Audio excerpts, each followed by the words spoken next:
They came from the sea, not just with steel and fire, but with stories, gods, and a vision of conquest that would rewrite the history of England. The year was 793 AD.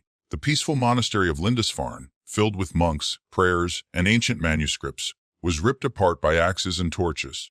Blood stained the holy ground. The attack was so shocking that chroniclers believed it was the wrath of God. But it wasn't divine punishment, it was the beginning of the Viking Age. For most people today, Viking means one thing: brutal invaders wearing horned helmets, shouting in rage, destroying everything in sight. But that's a cartoon. The truth is far deeper, far stranger, and far more permanent. The Vikings didn't just attack England. They embedded themselves into its heart, and piece by piece, they helped build the very nation that would one day rule the seas. Let's take you back, into the fog, into the fury, into the truth. The early raids were ruthless. Quick strikes by small groups of Norsemen who came to take gold, livestock, women, and whatever else they could carry. But within a few decades, everything changed. In 865 AD, a massive army, what historians call the Great Heathen Army, landed in East Anglia. It wasn't a random raid, it was an organized invasion. These were warriors who had trained together, sailed together, and had one goal: permanent control. They marched across the English kingdoms with terrifying speed. Northumbria fell. East Anglia fell. Mercia was broken. King after king surrendered, fled, or was executed, and then came Alfred of Wessex. While other kings fell, Alfred adapted. He built burhs, fortified towns to protect his people. He trained a standing army. And perhaps most brilliantly, he developed England's first navy, inspired by the Viking longships themselves. In 878 AD, at the Battle of Edington, Alfred struck back. It wasn't just a military win, it was a turning point. Instead of total destruction, Alfred offered a deal: land for peace. The Vikings accepted, and Danelaw was born. This was no small territory, nearly half of England, ruled by Norse law, Norse leaders, Norse customs. But what happened next is what truly changed England forever. In the Danelaw, the Vikings didn't just live, they thrived. They built homes, cleared forests, established markets. They brought over their families, their tools, and their gods. Towns like York, Jorvik became massive trade hubs: silver from the Middle East, furs from the north, slaves, spices, silk, iron, all traded under Norse supervision. And language, it melted. Old Norse mixed with Old English. You can still hear it today in everyday words like sky, knife, window, husband, anger, law. Thousands of English words have Viking origins. Even our grammar, simplified verbs, dropped endings, shows Norse influence. In a way, they hacked the English language, but it didn't stop there. The legal system changed too. The Norse had their own ideas of justice. Instead of punishment from kings, they believed in community trials, jury-style decisions, and public assemblies called things. The people gathered to vote on disputes, raise issues, and challenge authority. It was raw democracy, 1,000 years before the term even existed. Social customs changed. Viking men and women were surprisingly equal for their time. Norse women could divorce, inherit land, and even rule.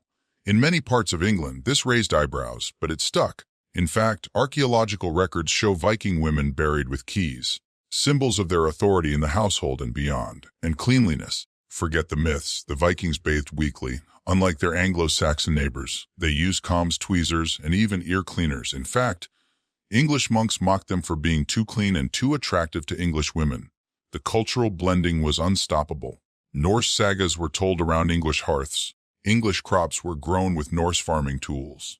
The design of homes, the patterns on clothing, even the style of weapons, all started to fuse. You could walk down a street in York and hear a Norse child playing with an Anglo-Saxon one, both speaking a shared language that didn't exist a generation earlier. And then there's the religion.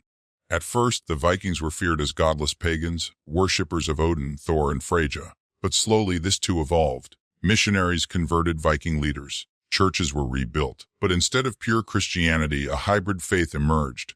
Some churches had Norse carvings inside them, crosses decorated with dragons, burial sites with both swords and crucifixes. They didn't abandon their old gods entirely, they just merged them. And when a Viking dies in this new land, he isn't buried as a foreigner, he's buried as a native. By the early 900s, Norse and English bloodlines were so intertwined, you couldn't separate them. Kings married Viking queens, Anglo-Saxon lords adopted Norse tactics, and Viking leaders ruled English towns by English law. By the time England had one true king, Thelstan, the Norse legacy was already sealed into the DNA of the nation. But the saga didn't end there. In 1066, William the Conqueror, A man descended from Vikings who had settled in Normandy invaded England. The Normans were essentially French-speaking Vikings, so even the end of Anglo-Saxon rule wasn't an English win or a Viking loss. It was a Viking evolution. They didn't leave England. They became its rulers. And their influence never left. Today you still see it. In surnames Haraldson, Davidson, Thompson, all Norse. In place names Derby, Grimsby, Rugby, Thorsby. In language, in law, in culture, even in British identity itself. The toughness, the pride, the obsession with naval dominance, those roots run Viking deep. So next time you sip tea in Yorkshire, or drive through a town ending in by, or speak the word ski, you're not just in England, you're in the shadow of the Norse. The story of the Vikings isn't one of invasion, it's one of transformation. They came with fire, but they left behind foundation. They didn't just change England, they created the England we know today. And that is how the Vikings changed England forever. But wait, if you made it this far, you're not just a casual viewer. You're part of the few who truly care about history. You want to dig deeper, feel the past, see the forgotten. So I've got just one thing to ask. If you enjoyed this journey, hit the like button. It tells the algorithm this story matters. Drop a comment and tell me which Viking fact shocked you most. And subscribe to Ancient Light, because every single day, I bring you a new forgotten chapter of our past. Not boring textbook stuff. The real, raw, powerful stories that built the world around us. Don't scroll past. Don't forget, be part of this journey. Because history isn't behind us, it's beneath us. And together, we're going to dig it up. Only here. Only on Ancient Light.